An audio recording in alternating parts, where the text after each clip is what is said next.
Praise the Lord. இன்றைய பலப்படுத்தும் வார்த்தை சங்கீதம் 46வது அதிகாரம் 10வது வசனம். சாம் சாப்டர் 46 verse 10. நீங்கள் அமர்ந்திருந்து நானே தேவன் என்று அறிந்து கொள்ளுங்கள். Be still and know that I am God. ஹல்லேலூயா. ஒரு கிறிஸ்தவ ஒரு நபர் இருந்தாராம். அவர் தன்னுடைய வாழ்க்கையில ஒழுங்கா சர்ச்சுக்கு போக மாட்டாரு, ஒழுங்கா ஜெபிக்க மாட்டாரு, ஒழுங்கா வேதம் வாசிக்க மாட்டார். அப்ப அவருக்கு திருமணம்லாம் ஆகி அவருக்கு பிள்ளைங்க எல்லாருமே இருந்தாங்க.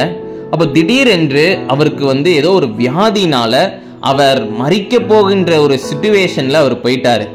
அவருக்குள்ள ஒரு நம்பிக்கையே இல்லை, இந்த உலகத்துல கடவுள் இருக்கிறார் அப்படின்னு சொல்லி நம்பிக்கையே இல்லை.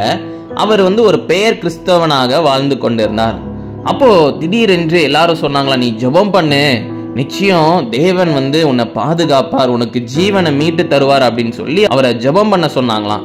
அப்போ அந்த நபருக்கு சரி ஓகே, ஒரு வாட்டி ஜெபித்து தான் நம்ம பார்க்கலாம் அப்படின்னு சொல்லி அவரும் ஏசப்பா கிட்ட சொன்னாராம், நீங்க தான் உண்மையான தேவன் அப்படின்னா எனக்கு நீங்க உதவி செய்யுங்க அப்படின்னு சொல்லி ஒரு சின்னதா ஒரு ஜெபம் பண்ணாராம்.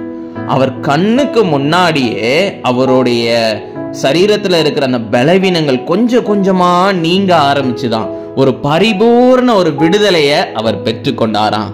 அவர் இயேசுதான் மெய்யான தேவன் என்று அவர் வாயாலே அவர் அறிக்கை செய்தாராம். அப்ப யோசிச்சு பாருங்களேன், கர்த்தர் ஏசப்பா ஒவ்வொருத்தவங்களுடைய வாழ்க்கையிலும் அற்புதங்களையும் அதிசயங்களையும் செய்கிறார். வியாதியிலிருந்து எல்லாருக்கும் விடுதலை கொடுக்கிறார், அடிமைத்தனத்திலிருந்து விடுதலை கொடுக்கிறார். அதனாலதான் உங்க வாழ்க்கையில என்ன பிரச்சனையாக இருந்தாலும் கடவுளே இல்லை, இந்த உலகத்துல நம்ம என்னதான் ஜெபம் பண்ணாலும் எதுவுமே மாறாதுன்னு சொல்லி நினைக்காம விசுவாசத்தோட ஜெபம் பண்ணிக்கொண்டே இருங்க. நிச்சயம் தேவன் எல்லாவற்றையும் மாற்றி தருவார், அற்புதங்களையும் அதிசயங்களையும் அவர் செய்வார். அவர்தான் மெய்யான தேவன் என்று நீங்க அறிந்து கொள்வீங்க. ஒவ்வொரு காரியமாக இருந்தாலும் எந்த பிரச்சனையாக இருந்தாலும் ஏசப்பா கிட்ட தெரியப்படுத்தி ஜெபம் பண்ணுங்க. நிச்சயம் நீங்களே பார்க்க முடியும் உங்க வாழ்க்கையில நடக்கிற அற்புதங்களையும் அதிசயங்களையும். நம்ம எல்லாரும் கண்களை மூடி நம்ம ஜெபிக்கலாம். எங்களை நேசிக்கிற நல்ல தகப்பனே, ஏசப்பா பிள்ளைங்க வாழ்க்கையில அநேக போராட்டங்கள் மத்தியில வாழ்ந்து கொண்டு இருக்கிறாங்க. சில மனுஷங்க அவங்களை எதிர்த்து வருகிறாங்க. ஆண்டவரே நீங்க தகப்பனே ஏசப்பா பிள்ளைங்களை பாதுகாத்து கொள்ளுங்க. எதிர்த்து வருகிற மனுஷங்களை ஆண்டவரே நீங்க தகப்பனே ஏசப்பா விலக்கி வைங்கப்பா. எந்த ஒரு சேதமும் வராதபடி பிள்ளைங்களை பாதுகாத்து கொள்ளுங்க.